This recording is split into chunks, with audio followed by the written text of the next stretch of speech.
Welcome back to Peak Performance Guitars beginner guitar course. Right now we're covering the 30 chords you need to know to play 99% of all the songs you ever want to play. This is the second lesson in this part of the course. And what we're going to cover today is we're going to cover 4 chords. We're going to cover A, E, B7, and D2. You'll also hear this chord called D9. Doesn't matter, it's the same chord. Okay? So let's start with the easiest one. We'll learn D2 first. This is played exactly like the D chord, except all we do is lift that second finger so that the first string is played open. Very pretty sounding chord.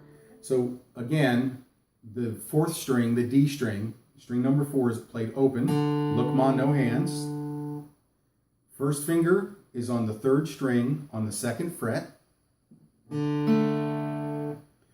Again, the third finger is on the 2nd string on the 3rd fret.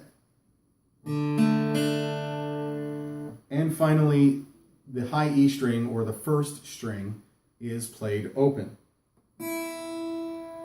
And the D2 chord sounds like this. So we'll cover that again. The 4th string is played open. First finger is on the 3rd string on the 2nd fret. 3rd string, 2nd fret. Third finger is on the 2nd string on the 3rd fret. And the 1st string is played open.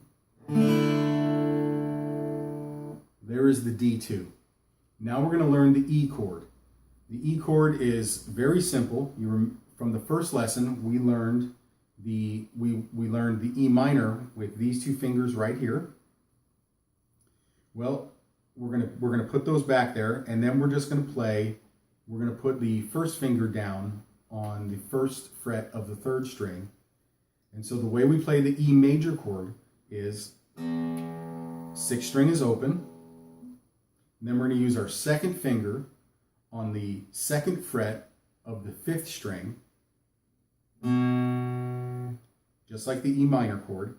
We're going to use our 3rd finger on the 4th string on the 2nd fret, again, just like the E minor chord. And finally, we're going to put our 1st finger on the 1st fret on the 3rd string. And this is just like, and this is what makes the difference between E minor and E major, or just E. And then strings 2 and 3 are played open, obviously. Or maybe not so obviously, and I just needed to explain it better. Okay, so let's go over the E chord again. Low E string, or the 6th string, is played open. 2nd finger on the 5th string on the 2nd fret. 3rd finger on the 4th string on the 2nd fret. 1st finger on the 3rd string on the 1st fret. Strings 2 and 3 are played open, just like the low E string, and it sounds like this. So that is the E major, or just the E chord. You'll hear it said both ways. Most of the time, or 99.9% of the time, when somebody tells you to play an E, they mean E major. Anytime they want you to play some other kind of E, they'll designate which E that is. And that goes for every chord. A D will mean D major, never D minor. A C will mean C major. A will mean A major, on and on. Fairly simple, right? Good.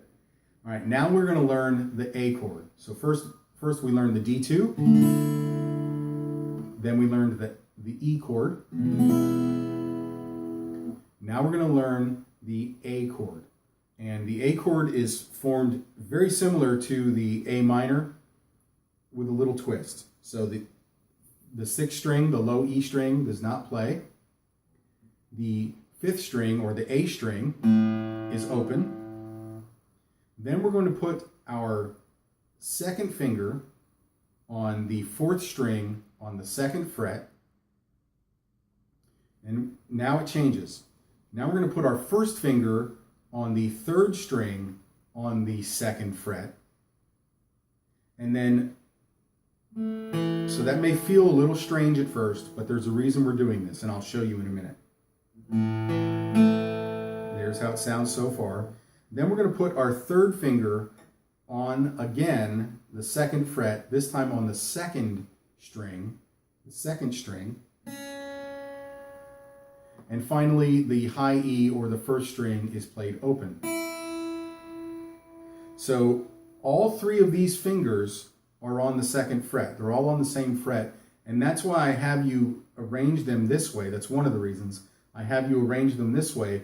It's because trying to do it this way, the way most of the old books tell you, there's not a lot of room, especially for men, but a lot of women too. There's a lot of women whose hands are just too big to fit like this in this shape.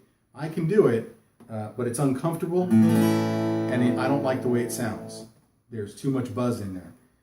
So we switch fingers 2 and 1 to make more room on the fret, and it sounds a lot better, and there's a lot less buzz involved, and there's more room for my hands.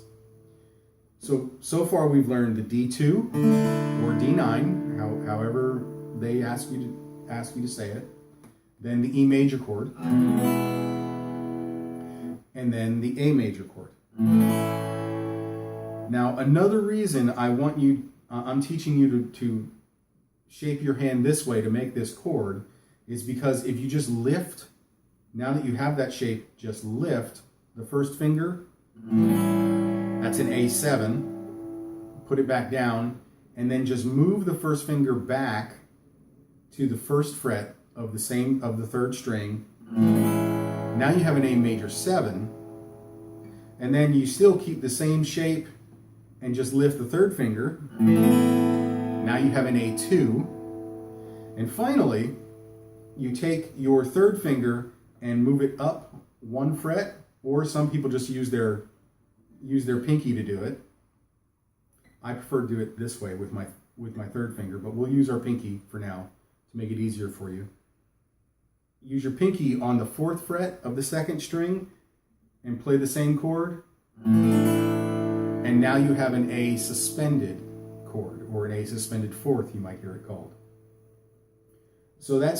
But the point is, that's the reason I have you do this kind of triangle shape with your fingers to play the A major, because it gives you so many more options than if you do it the old-fashioned way. Fair enough? Good. Let's move on. Now we're going to learn probably the most difficult chord for this week. This is the B7 chord. We are going to not play the low E string at all, so the 6th string does not play in this one. Next, we are going to use our second finger on the 5th string of the 2nd fret. Then we will use our first finger on the 4th string on the 1st fret. This is going to be a little bit different. Then our third finger is going on the 3rd string on the 2nd fret. So again, we have that triangle shape that we just had in the A major chord, right? Except this is back, the first finger is back 1 fret. The 2nd string is going to be played open. So here's what we have so far. We have our 2nd finger on the 5th string on the 2nd fret, our 1st finger on the 1st fret of the 4th string, our 3rd finger on the 3rd string on the 2nd fret, and then the 2nd or the B string is open. And finally, we're going to put our pinky on the 2nd fret of the 1st string on that F sharp there, and it's going to make a beautiful B7 chord.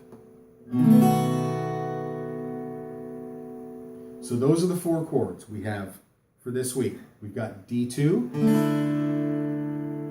we have E, A, and then the B7 chord. So those are your next 4 chords. You now have 10 of the 30, no, you don't, you have 9, sorry. You have 9 of the 30 chords that you need to know to play 99% of all the songs you're ever going to want to learn how to play. So go ahead and practice these for a week or so, maybe 2 or 3 weeks before you're able to transition smoothly between them. It doesn't matter how long it takes you to get them. What matters is that you get them, because once you have them, then you have them for the rest of your life, and you're one step closer, or you're that much closer to being able to play all your favorite songs, which is why you're learning how to do this anyway, right? So there's 9 out of the 30 we've already covered. We're going to cover 21 more over the next few lessons. Get these down. I'm looking forward to seeing you on the next lesson. Until then, have fun and make music.